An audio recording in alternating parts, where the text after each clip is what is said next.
சொந்தங்களே வணக்கம். இப்போ நாம் பார்க்க போகிறது முருகனின் அறுபடை வீடுகளில் 3ஆம் படை வீடான பழனியில் நடைபெற்ற ஒரு சீர்வரிசை ஊர்வலத்தில் தான் இப்போ பார்க்க போகிறோம். சீர்வரிசை ஊர்வலம்னா நம்ம தாய்மாமன் சீர் இதேமாதிரி சொல்கிறோம்ல, அதே மாதிரி வள்ளி, அதாவது முருகனை மனம் கொண்ட வள்ளிக்கு அந்த வள்ளி சார்ந்த சமூகத்தை சேர்ந்த மக்கள் தேன், தினைமாவு, வில்லம்பு, அப்புறம் பழங்கள், அதாவது காடுகளில் விளையக்கூடிய பழங்களை இதே மாதிரி ஊர்வலமாக கொண்டு வந்து இந்த சமர்ப்பிக்கிற இந்த ஒரு விழாவை தான் நம்ம பார்த்துக்கிட்டு இருக்கோம். இது அந்த மக்களோட ஒரு பாரம்பரியமான ஒரு சடங்காக பார்க்கப்படுது. அதாவது தைப்பூசம் அந்த திருவிழா முடிஞ்ச உடனே முருகர் வள்ளியையும் தெய்வானையும் திருமணம் பண்ணிக்கிடுவாங்க. இப்போ நம்மலாம் பார்த்திங்கன்னா நம்ம குடும்பங்களில் ஒரு திருமணம் முடிஞ்சதுக்கப்புறம் நம்ம சீர் கொண்டு போவோம். அதாவது ஒரு குறிப்பிட்ட நாளுக்கு அப்புறம் நம்மளோட உறவுகளை, அதாவது அக்கா தங்கைகளை பார்க்க அப்படி போகும்போது சீர் எடுத்துகிட்டு போவோம். அதே மாதிரி தான் முருகரை வள்ளி திருமணம் செஞ்சு முடித்த உடனே அந்த முருகரையும் வள்ளியும் பார்க்க அந்த சமுதாய மக்கள்லாம் வர்றாங்க. அப்படி வர்றவங்க தங்களோட பாரம்பரியமான உடைகள், பாரம்பரியமான நடனம் இதே மாதிரி அணிஞ்சிட்டு வரும்போது அவங்களோட உறவை பார்க்க வாரோம் அப்படிங்கிற ஒரு ஆனந்தத்தில் அவங்க இதே மாதிரி வர்றாங்க. அப்போது இதே மாதிரி பழங்கள் எடுத்துகிட்டு வராங்க, தங்களை விதவிதமாக அலங்கரிச்சிட்டு வராங்க. இதை ஒரு விழாவாகவே அந்த ஒரு குறிப்பிட்ட இன மக்கள் செஞ்சுட்டு வராங்க. இப்போ அவங்க பார்த்திங்கன்னா வேடம் அணிஞ்சிருக்காங்க.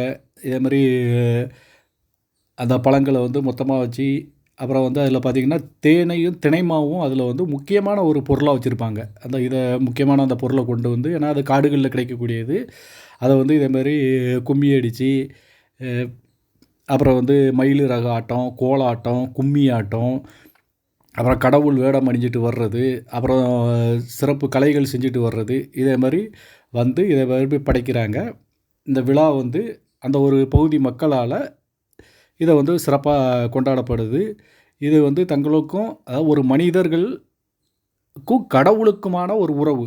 மனிதர்கள் வேறு, கடவுள் வேறு இல்லை, மனிதர்களே தான் கடவுள் அப்படிங்கிறத சொல்லும் வகையில் ஒரு மனிதர்களும் கடவுளும் உறவாக இருக்காங்க. எங்களோட உறவு தான் இந்த பழனிமலை முருகன் அப்படிங்கிற ஒரு உரிமைக்கான ஒரு விழாவாக இந்த விழா கொண்டாடப்பட்டு வருது. ஒரு குறிப்பிட்ட இன மக்களால் கொண்டாடப்பட்டு வருது. அவங்க எப்போவுமே அந்த ஆட்டம் பாட்டத்தோடு தான் அந்த விழாவை கொண்டாடுவாங்க. அது எப்படி அவங்க கொண்டாடுறாங்க அப்படிங்கிறத நம்ம இந்த வீடியோவில் தொடர்ந்து பாருங்கள். இந்த வீடியோ உங்களுக்கு பிடிச்சிருக்கும்போது நமக்கு சப்ஸ்கிரைப் பண்ணுங்கள். உங்களோட கருத்துக்களை பதிவிடுங்க. நன்றி, வணக்கம்.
ரவுண்டு கட்டுங்க.